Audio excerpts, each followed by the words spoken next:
PM Narendra Modi की तीसरी बार सरकार बनाने की तैयारी शुरू। 8 जून को तीसरी बार पीएम पद की शपथ लेंगे मोदी। एनडीए संसदीय दल की 7 जून को होगी बैठक के बाद सरकार बनाने का दावा पेश करेंगे नरेंद्र मोदी। 7 जून को बीजेपी ने अपने सभी सीएम को दिल्ली बुलाया। बैठक में पार्टी के बड़े नेता भी होंगे शामिल। राजनाथ सिंह, अमित शाह और जेपी नड्डा सहयोगी दलों के नेताओं से करेंगे बात। मंत्रालय के बंटवारे पर होगी चर्चा। एनडीए की बैठक में नरेंद्र मोदी के नाम पर लगी मुहर। 16 दलों के 21 नेताओं ने सर्वसम्मति से चुना एनडीए का नेता। एनडीए की बैठक में बीजेपी की तरफ से शामिल हुए नरेंद्र मोदी, जेपी नड्डा, राजनाथ सिंह और अमित शाह, टीडीपी चीफ चंद्रबाबू नायडू और जेडीयू प्रमुख नीतीश कुमार।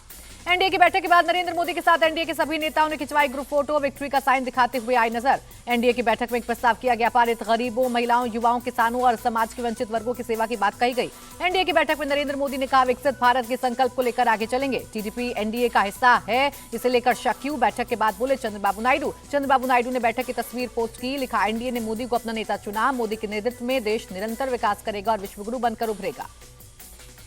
बैठक के बाद पीयूष गोयल से मिले टीडीपी चीफ चंद्रबाबू नायडू। घर जाकर की बातचीत। जेडीयू नेता ललन सिंह ने कहा मजबूती से एनडीए के साथ है हमारी पार्टी। इंडिया अलायंस सपने देखते रह जाएगा। शिवसेना प्रमुख एकनाथ शिंदे ने बैठक के बाद पीएम मोदी को समर्थन की बात कही। बोले जल्द ही मोदी तीसरी बार देश के प्रधानमंत्री के तौर पर लेंगे शपथ। चिराग पासवान ने एनडीए को बताया एकजुट। कहा पीएम के नेतृत्व में एनडीए का हर दल मजबूती से बनाएगा सरकार। बीजेपी को अब गठबंधन के दलों को भी देनी होगी तरजीह। जेडीयू नेता नीरज कुमार का बयान। राष्ट्रपति द्रौपदी मुर्मू ने 17वीं लोकसभा भंग की। पीएम मोदी का इस्तीफा मंजूर। राष्ट्रपति द्रौपदी मुर्मू ने मोदी कैबिनेट को दी dinner party. PM Modi, Rajnath Singh, Amit Shah और नितिन गडकरी के साथ कई नेता और मंत्री हुए डिनर में शामिल। शपथ ग्रहण समारोह के लिए पीएम मोदी ने विदेशी मेहमानों को भेजा न्योता। श्रीलंका के राष्ट्रपति रानिल विक्रमसिंघे को भेजा गया न्योता। पीएम मोदी की तरफ से नेपाल, बांग्लादेश, मॉरिशस के पीएम को भी भेजा गया न्योता। भूटान के नरेश जिंगमे वांगचुक भी होंगे शपथ ग्रहण समारोह में शामिल। अमेरिका के राष्ट्रपति जो बाइडेन ने पीएम मोदी को फोन कर दी जीत की बधाई। दोनों देशों के बीच रिश्ते और मजबूत करने पर हुई चर्चा। पीएम मोदी ने ट्वीट कर बाइडेन का जताया आभार। लिखा, मानवता के हित में हमारी साझेदारी एक ताकत के तौर पर जारी रहेगी। सीएम एकनाथ शिंदे ने शिवसेना के प्रमुख नेताओं और सांसदों की आज दोपहर 1 बजे बुलाई बैठक। लोकसभा चुनाव के नतीजों पर होगी चर्चा। अजित पवार के एनसीपी की आज 2 बैठक। सुबह 11 बजे अजित पवार के आवास पर मंत्रियों की होगी बैठक। शाम 5 बजे विधायकों की दूसरी बैठक होटल ट्राइडेंट में बुलाई गई। टीडीपी सूत्रों के मुताबिक चंद्रबाबू नायडू 12 जून को लेंगे आंध्र प्रदेश के सीएम पद की शपथ। पहले 9 जून को शपथ ग्रहण का था प्रोग्राम। दिल्ली एयरपोर्ट पर टीडीपी चीफ चंद्रबाबू नायडू और तमिलनाडु के सीएम एमके स्टालिन की मुलाकात। स्टालिन ने शेयर की मुलाकात की तस्वीर। सीएम स्टालिन ने तमिलनाडु और आंध्र प्रदेश के बीच अच्छे संबंध का जताया भरोसा। लिखा, उम्मीद है चंद्रबाबू नायडू केंद्र में दक्षिण के राज्यों की वकालत करेंगे और हमारे अधिकारों की करेंगे रक्षा। लखनऊ में आज सीएम योगी ने बुलाई अधिकारियों की बैठक। विभागों के काम की होगी समीक्षा। मल्लिकार्जुन खड़गे के घर पर इंडिया अलायंस की बैठक। शरद पवार, संजय राउत, अखिलेश और तेजस्वी समेत गठबंधन के 33 नेता जुटे। अलायंस की बैठक में बोले मल्लिकार्जुन खड़गे, जनादेश मोदी के खिलाफ हम सब एक साथ पूरी ताकत से लड़े।